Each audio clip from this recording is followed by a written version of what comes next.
안녕하세요. AMPN 글로벌 컨설팅 본부 2팀 한정아 마케터입니다. 오늘은 신제품 출시 6개월 동안 할 수 있는 효과적인 광고, 신제품 검색 광고에 대해 교육을 준비하였습니다. 목차로는 일단 신제품 검색 광고란 무엇인지 알아보고 가이드 및 핵심 소재들에 대해 말씀드리겠습니다.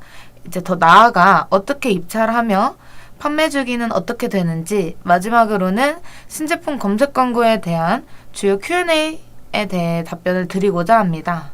신제품 검색 광고란 네이버 보장형 디스플레이 광고로 모바일만 단독으로 노출되어 브랜드 검색 광고와 동일하게 모바일에서 일반 명사, 키워드 검색 시 파워링크, 쇼핑 검색을 다 제치고 최상단에 노출되며 월요일을 시작으로 일요일까지 일주일간 최대 2개의 브랜드가 신제품을 노출하는 광고입니다.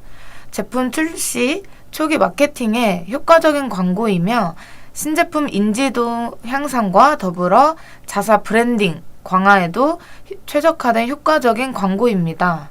신제품 출시 시 마케팅을 어떻게 해야 할지 유입이 막막하시다면 무턱대고 광고비를 많이 써서 광고비 누수시키지 마시고 신제품 검색 광고로 소비자들에게 우리 신제품을 인식시키며 효율적이게 광고를 하면 좋을 것 같습니다. 일단 계속 앞서 말씀드렸듯이 신제품 검색 광고는 노출 시점 기준 출시 6개월, 180일 이내 제품만 광고 집행이 가능합니다. 유통사는 집행이 불가하고 원브랜드만 집행이 가능합니다. 더불어 광고주가 직접 소유한 페이지로만 랜딩이 가능하고 이미지 영역에 최대 3개 이미지가 자동 전환 노출이 가능합니다. 그리고 카탈로그 및 리뷰 페이지에는 상세 보기 및 신제품 리뷰, 링크 중 1개는 필수로 넣어야 합니다. PPT에서 보시다시피 나머지 다른 링크는 젤리 3종 보기나 체험하기, 제품 보기, 세트 할인 등 최대 6자 이내로 다양하게 자사가 원하는 카탈로그로 삽입이 가능합니다. 템플릿 유형별 UI에는 2가지로 나눠지는데 이미지형과 동영상형으로 나눠집니다. 이 중 이미지형에서는 전환 효과 옵션을 선택할 시에는 등록한 3개의 이미지가 자동으로 전환되어 노출되게 됩니다. 자, 이번엔 신제품 판매 방식에 대해서 설명해 드리겠습니다. 일단 뒤에서도 말씀드리겠지만 신제품 검색 광고는 매 주 단위로 입찰하고 낙찰하고 노출하며 진행을 하므로 주 단위 입찰 방식을 사용합니다. 그리고 키워드 그룹은 대표 키워드와 동의어 혹은 신제품을 의미하는 키워드로 구성되어집니다. 입찰가는 2위의 입찰가로 1위와 2위 일괄 낙찰되게 됩니다. 단 2명 이하로 입찰이 진행되었을 시에는 그 카테고리 키워드 최저 입찰가로 낙찰하게 됩니다. 마지막으로 키워드 그룹별 최저 입찰가 및 키워드 그룹 내 세부 키워드는 주간 단위로 변동이 가능합니다. 앞서 말씀드렸듯이 신제품 검색 광고는 매 주 단위로 입찰, 낙찰, 노출이 진행됩니다. 노출 3주 전 화요일 00시에 입찰이 오픈되고 노출 2주 전 월요일 24시에 입찰 마감됩니다. 그리고 노출 2주 전 화요일 오전 9시에 바로 낙찰 결과가 발표되고 해당 일에 결제를 진행을 해야 합니다. 이때 공실 발생 시 노출 1주 전 화요일 오전 9시에 재입찰 발표가 나게 되고 이 역시 해당 일에 결제 진행을 해야 합니다. 자, 이제 마지막으로 네이버 신제품 검색 광고에 대해 많이들 물어보시는 부분에 대해 답변해드리도록 하겠습니다. 간단하게 몇 개 추려서 가져왔으니 이것들 이외에도 궁금한 점이 있으시면 유튜브 댓글 남겨주시길 바랍니다. 네, 낙찰을 포기할 경우에 위약금이 있나요? 라고 물어보시면 이제 신제품 검색 광고에서는 낙찰 당일 캠페인을 연결을 하지 않으면 해당 계약건은 자동으로 낙찰 포기 상태로 변경되어집니다. 이렇게 낙찰을 포기할 경우 포기 시점에 따라서 위약금 부과 기준이 달라지는데요. 해당 회차에 재입찰 마감 전까지 낙찰을 포기하실 경우 위약금이 부과되지 않으나 재입찰이 마감된 이후에는 낙찰 금액의 50%가 위약금으로 부과되게 됩니다. 예를 들어 현재 PPT에서 보여지는 표와 같이 입찰 스케줄을 가지는 2017년 9월 회차의 경우 재입찰이 마감된 이후인 9월 26일부터 위약금이 부과됩니다. 정기 낙찰받은 건은 9월 25일까지 낙찰 포기할 경우 위약금이 없으나 6월 26일부터는 낙찰 금액의 50%가 위약금으로 부과되게 됩니다. 그리고 재낙찰 받은 건은 9월 26일부터 낙찰 포기가 가능하므로 취소 시 무조건 낙찰 금액의 50%가 위약금으로 부과된다고 알고 계시면 좋을 것 같습니다. 그리고 두 번째 질문, 캠페인 연결 이후 다른 캠페인으로 변경하기 위해서 신제품 검색 광고 라인 삭제가 가능한가요? 라고 물어보시면 이제 신제품 검색 광고 낙찰 이후 캠페인과 연결된 계약은 직접 광고 라인 삭제가 불가합니다. 삭제를 원하실 경우에는 이제 업무 요청 게시판이라고 그 게시판을 통해 관리자에게 요청을 주셔야 합니다.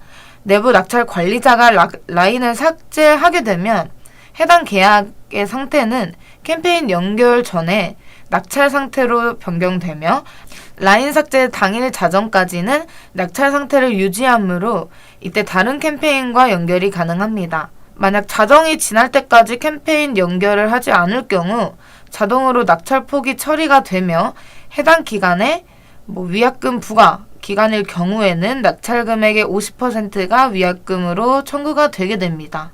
네, 세 번째 물음으로 정기 입찰 시에 낙찰가와 재입찰 시의 낙찰가가 다를 수 있나요?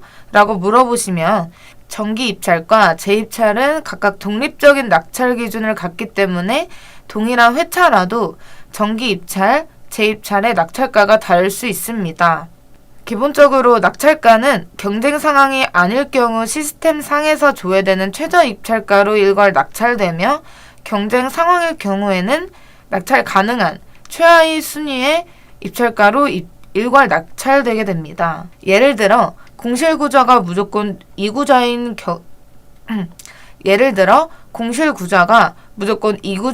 정기 입찰 시에는 아래 예시와 같은 낙찰금으로 적용됩니다. 입찰가가 동일할 경우 어떤 기준으로 낙찰이 되나요? 일단 동일한 입찰가로 등록을 한 경우에는 먼저 입찰에 참여한 입찰건이 낙찰 우선권을 갖게 됩니다. 이때 낙찰 기준이 되는 입찰 참여 시점은 마지막으로 입찰가를 수정한 시각을 기준으로 한다는 점 참고해 주시면 좋을 것 같습니다. 또한 정기 입찰 기간에 재입찰 참여 옵션을 ON으로 설정하고 입찰에 참여한 건이 정기 입찰에서 미낙찰된 이후 공실이 발생하여 재낙찰에도 참여를 하게 될 경우에는 중간에 입찰가를 수정하지 않으셨다면 최초로 정기 입찰 기간에 입찰 등록한 그 시각을 입찰 참여 시점으로 간주하게 됩니다. 최저 입찰가는 어떤 기준으로 정해지나요?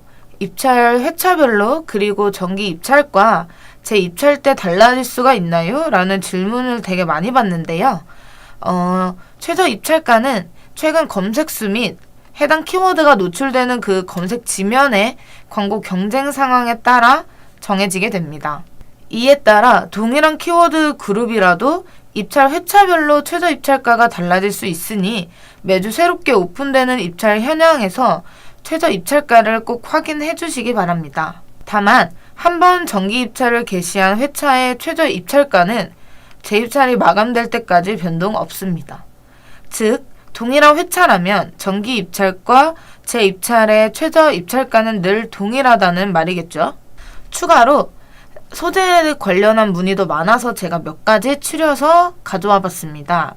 신제품 검색 광고 집행 중에 출시일 180일이 초과되면 광고는 중단되게 되나요? 라는 질문도 있었는데요.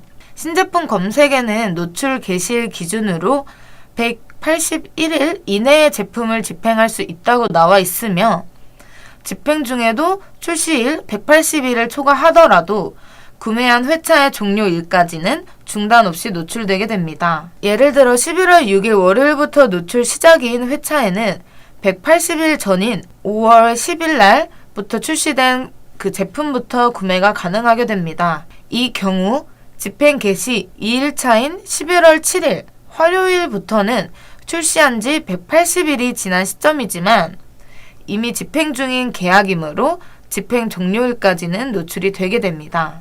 그리고 출시일을 증빙할 수 있는 자료에는 어떤 것들이 있나요? 라고 물어보시는 분들도 있었는데요. 랜딩 페이지 상에서 확인 가능한 출시일 정보가 가장 우선시 되게 됩니다. 이 경우 소재 등록 하단에 검토 의견란에 랜딩 페이지 내 출시일 정보가 있음을 기입을 해주시면 되고, 혹은 출시일이 확인 가능한 랜딩 페이지의 URL을 기입해 주시면 됩니다. 만약 랜딩 페이지 내에 출시일 정보가 명시되어 있지 않은 경우에는 다음의 자료들을 제출하여 증빙이 가능합니다. 브랜드 소유 사이트 및 SNS 내 출시일 정보, 두 번째로는 매체 보도자료, 그리고 타 기관에서 받은 출시 및 제품 등록 허가 등에 관련된 그 날짜가 포함된 증빙 문서, 마지막으로 내부 시스템 내 등록된 출고 일자 등 출시일 관련 증빙 자료로 사용 가능합니다. 만약 이러한 증빙 자료가 없는 경우에는 소재 집행이 불가하므로 사전에 확인하시는 것을 권장드립니다. 자, 지금까지 네이버 보장형 디스플레이 광고인 신제품 검색 광고에 대해 알아볼 수 있는 영상이었습니다. 도움이 되셨을까요? 이 외에도 구체적으로 말씀드릴 것들이 많이 있지만 영상 하나로 다 담아내기에는 어려워서 일단 이번 영상에서는 기초적인 부분만 다뤄보았습니다.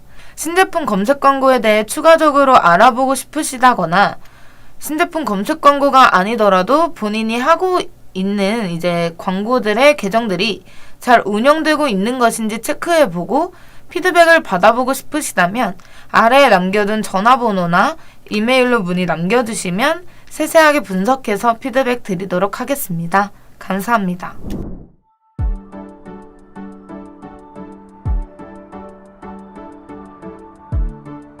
구독과 좋아요는 컨텐츠 제작에 힘이 됩니다.